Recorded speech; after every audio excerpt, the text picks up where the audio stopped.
হরে কৃষ্ণা, আমি বৃন্দা। আশা করছি আপনারা সকলেই ভালো আছেন, সুস্থ আছেন। রোজের মতো আজকেও আমরা সকাল সকাল রেডি হয়ে স্কুলের জন্য বেরিয়ে পড়লাম। এখন আমরা মায়াপুরে যাচ্ছি, কারণ আমাদের দুজনেরই স্কুল মায়াপুরে। স্কুল পৌঁছে খুব ভালোভাবেই সময় কেটেছে আজও।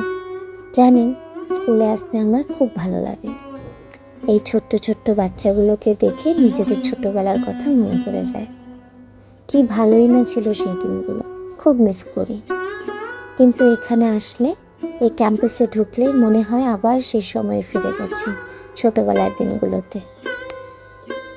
আজ আমরা ক্লাসের কাজ একটু তাড়াতাড়ি শেষ করে ফেলেছিলাম, কারণ ভেবেছিলাম একটু তাড়াতাড়ি শেষ হলে মন্দিরে যাব।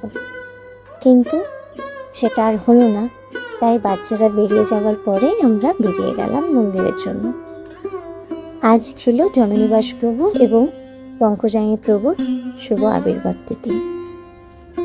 জননিবাস প্রভু এবং পঙ্কজায়ী প্রভু, এনারা হচ্ছেন আমাদের ইসকনের প্রধান পূজারী এবং বহু বছর ধরে মায়াপুর ধামে শ্রী শ্রী রাধা মাধব, পঞ্চতত্ত্ব এবং নৃসিংহদেব ভগবানের পুজো করে আসছেন।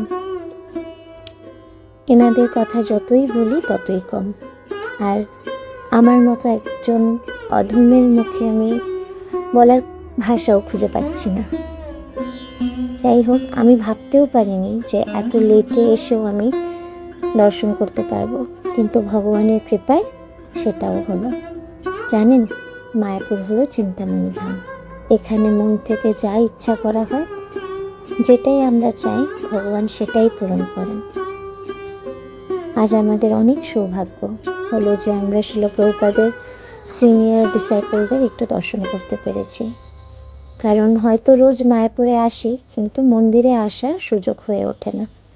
তাই আজকে এসে সবার একসাথে দর্শন পেয়ে বেশ ভালোই লাগছে। এবং তারপরে প্রসাদ পেলাম, প্রসাদ পেয়ে বাড়ি ফিরে এলাম। হরে কৃষ্ণা, আজকের মতো এখানেই শেষ করছি। সবাই ভালো থাকবেন, সুস্থ থাকবেন। আবার দেখা হবে অন্য কোনো ভিডিওতে।